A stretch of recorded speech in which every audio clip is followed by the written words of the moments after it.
finally here. After months and months of just nothingness, completely blue balling everybody, the Q&A video is here. I will say, in my defense, I was supposed to film it all while we were in quarantine when we went out for Invite in France, because I had nothing else better to do in the hotel room. But, you know, we all know how that went down. But doesn't matter. It's here. As long as it's here, that's all that matters.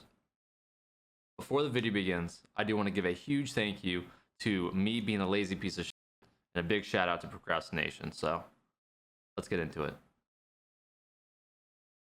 All right, so right out of the gate, we got the man Karan, Skittles, the Yardy hater. Question: are you Young Lean?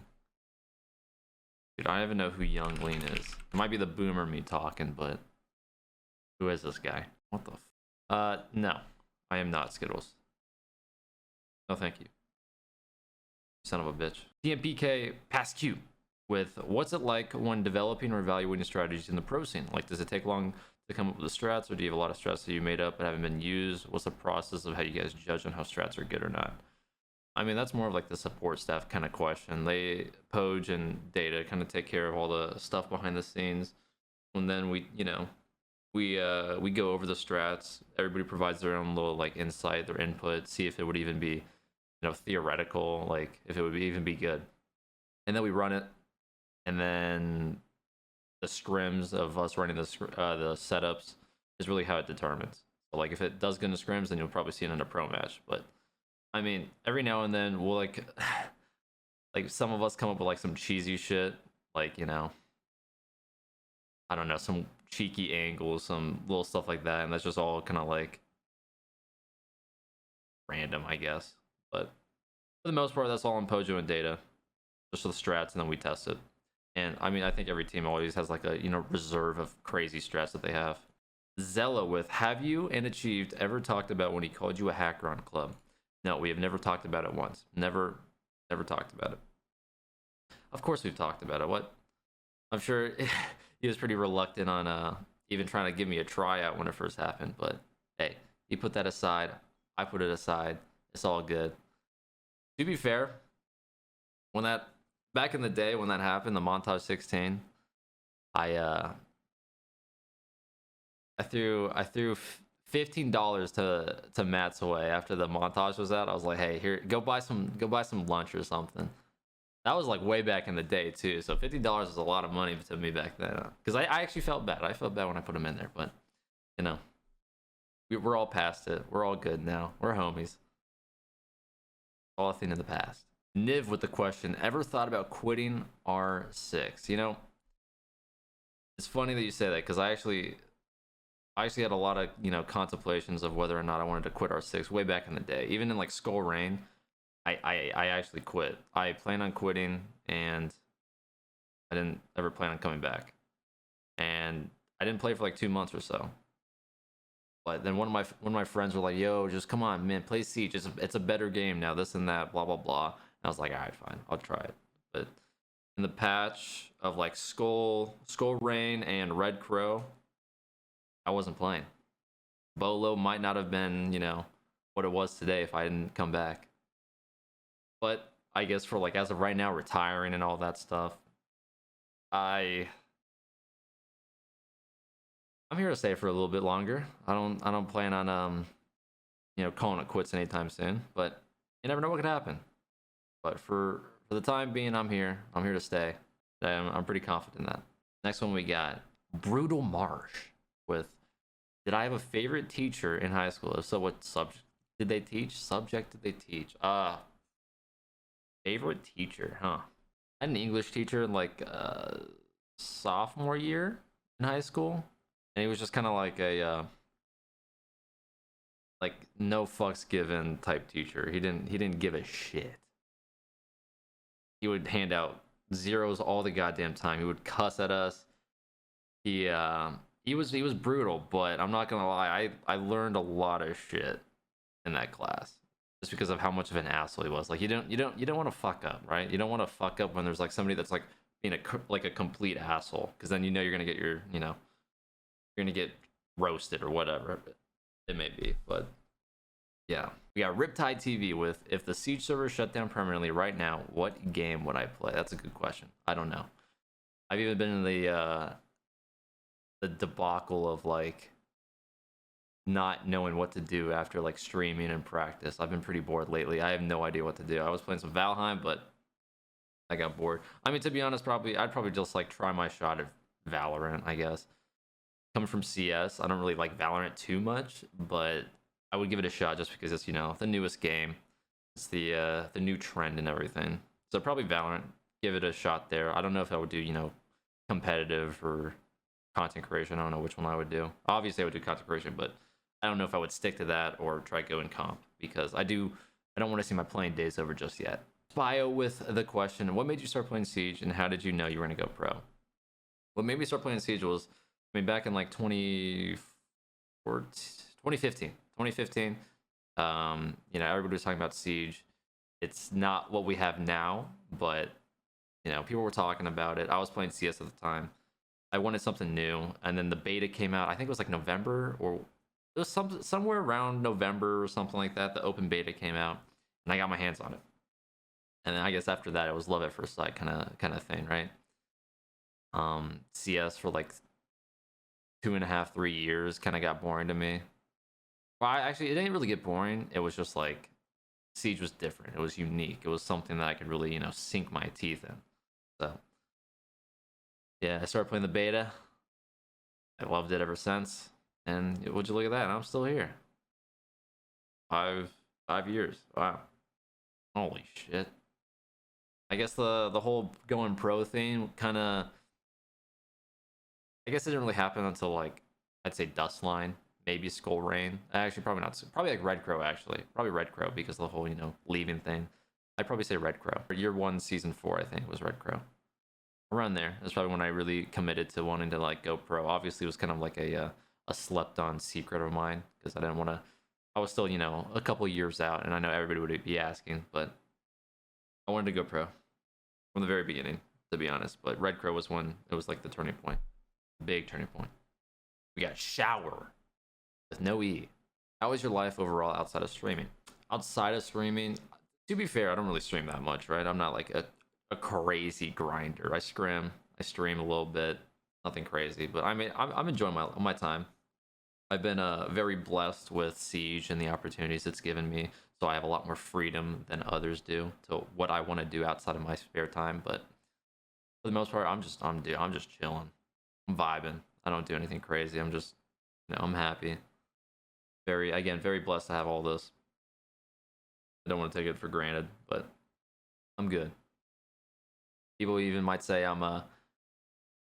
they think I'm like depressed on stream just because I look tired or whatever. Man, that's just my face. I'm a happy guy. I'm vibing. Vibes are always up, even when they're not. Breck Boy with the, what made you think I want to go pro when it comes to Siege? I mean, it's kind of like the same thing. Just like Red Crow is when I kind of got really into it. It's kind of when the montages sort of started coming out, I think. If I remember right. Like I think Red Crow actually might have been earlier. It was Skull Rain. But it was just like it wasn't really like a, you know, like I want to go pro. It was more of like a me committing to the game and wanting to spend a lot of time into it. But again, I've had that passion for the game ever since, but no. It was just a commitment to the game.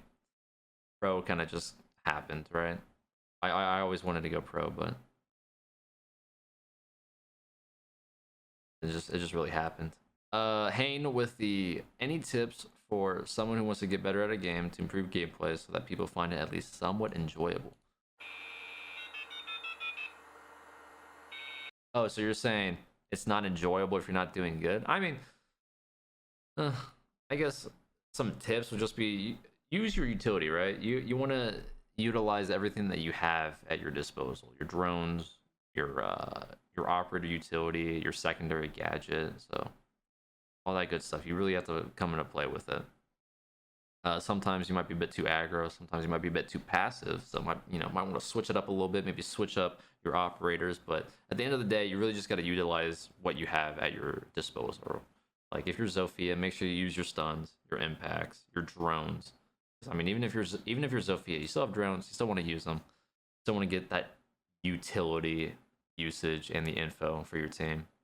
But I mean, I'd say for the most part, just practice being a good teammate. I think the good teammate part's really good, and then after that, I guess your individual performance, such as your mechanical like skill and everything beyond that, is always nice. Go into a T hunt, practice your settings. This is what I preach all the time.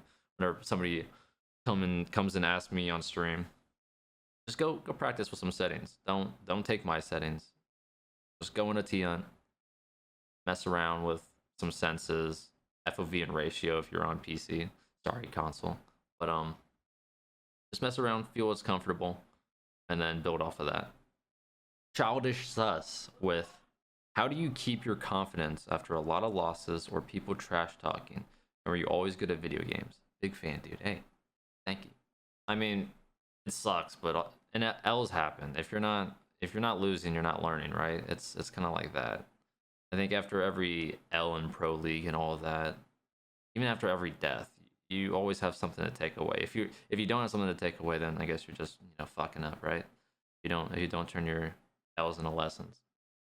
But I mean, you just gotta your next game's a new day. You're only as good as your last performance, right? So you just gotta clean mind, clean slate. It's a new day. Go into it thinking you're gonna win. Go into it learning from your previous matchups, and try to do the best that you can.